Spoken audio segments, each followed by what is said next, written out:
Assalamualaikum. Perkenalkan, nama saya Marcelinus Sersan Making. Kali ini saya akan membuat sebuah praktikum sederhana tentang asam dan basa. Oke, selamat menonton. Apakah asam dan basa itu? Bagaimana cara membedakan dan mengenalnya? Bagaimana pula membuat reaksi asam dan basa? Asam dan basa merupakan dua senyawa kimia yang penting dalam kehidupan sehari-hari. Misalnya buah sirsak, mangga, dan jeruk. Bagaimanakah rasanya? Lain hal dengan sabun mandi yang tidak sengaja terjilat pada saat Anda mandi. Bahan yang rasanya masam atau kecut tentu berbeda sifat kimianya dengan yang rasanya pahit. Rasa masam merupakan salah satu sifat dari senyawa asam, sedangkan rasa pahit merupakan salah satu sifat dari senyawa basa.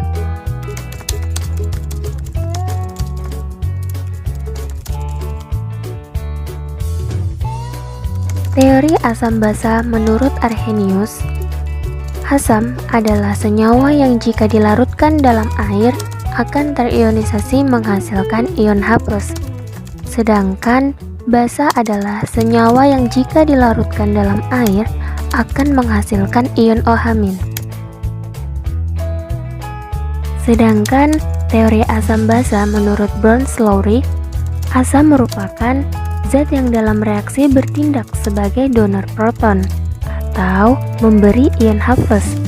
Sedangkan basa merupakan zat yang dalam reaksi bertindak sebagai ekspor proton atau penerima ion H+. Begitu juga teori asam basa menurut Lewis.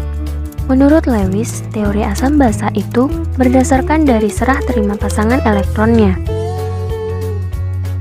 Selain dari rasanya, kita juga dapat membedakan asam dan basa dengan menggunakan indikator alami seperti ekstrak kunyit, ekstrak bunga, dan lain sebagainya yang nantinya akan dilarutkan ke dalam dua larutan yang berbeda, baik asam maupun basa. Maka, warna yang akan dihasilkan akan berbeda. Lalu, bagaimana membuat reaksi asam dan basa? Ikuti langkah-langkah berikut. Alat dan bahan: air, cuka, soda kue, piring dan sendok makan, suntikan, balon, botol UC 1000 sebagai wadah larutan.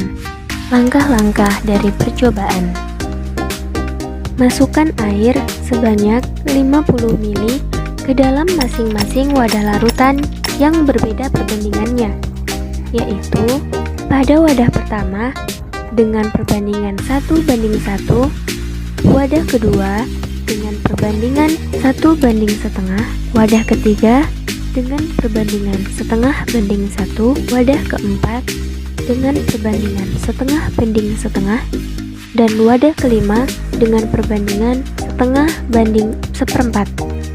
Kemudian, masukkan cuka sesuai dengan takaran perbandingan. Pada wadah pertama, cuka sebanyak 1 sendok makan. Pada wadah kedua, cuka sebanyak 1 sendok makan. Pada wadah ketiga, cuka sebanyak 1/2 sendok makan. Pada wadah keempat, cuka sebanyak 1/2 sendok makan. Pada wadah kelima, cuka sebanyak 1/2 sendok makan.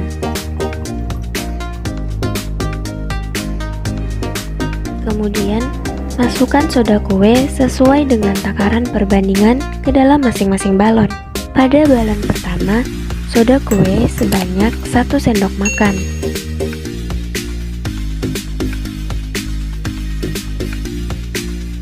Pada balon kedua, soda kue sebanyak 1/2 sendok makan.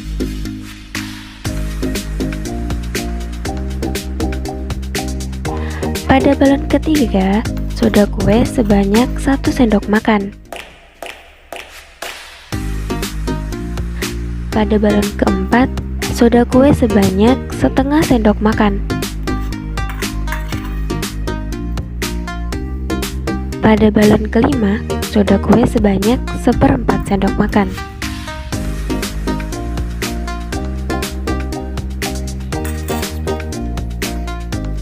Lalu, letakkan masing-masing balon di atas penutup wadah larutan sesuai dengan perbandingannya.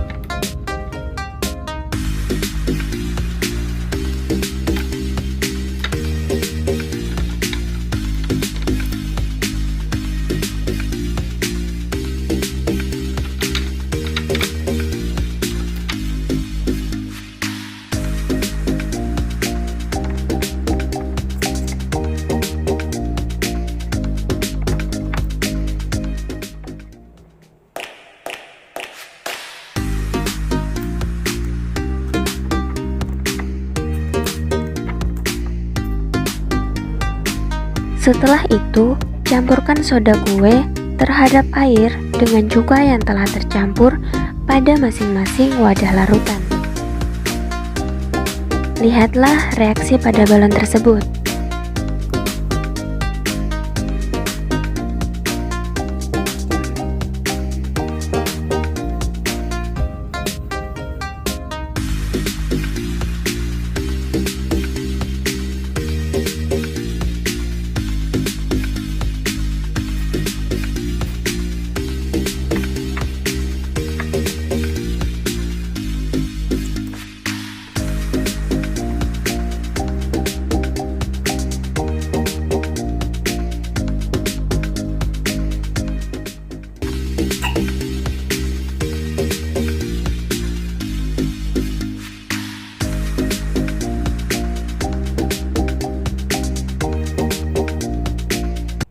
Kesimpulannya, semakin banyak campuran cuka dan soda kue, maka akan menghasilkan balon yang semakin besar.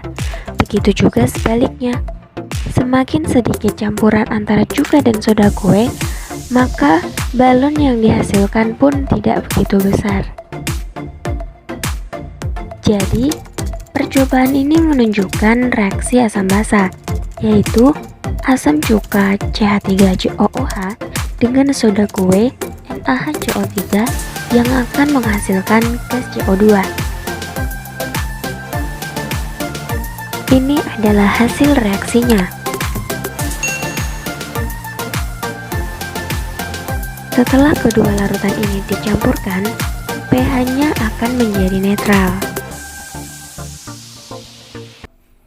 Mohon maaf ya teman-teman, karena balon saya yang keempat ini agak bermasalah, jadi balonnya nggak kembung seperti yang kita lihat. Balon pertama, kedua, 3, sama 4, dan kelima. Oke, terima kasih. Sekian dari saya dan sampai jumpa. Thank you.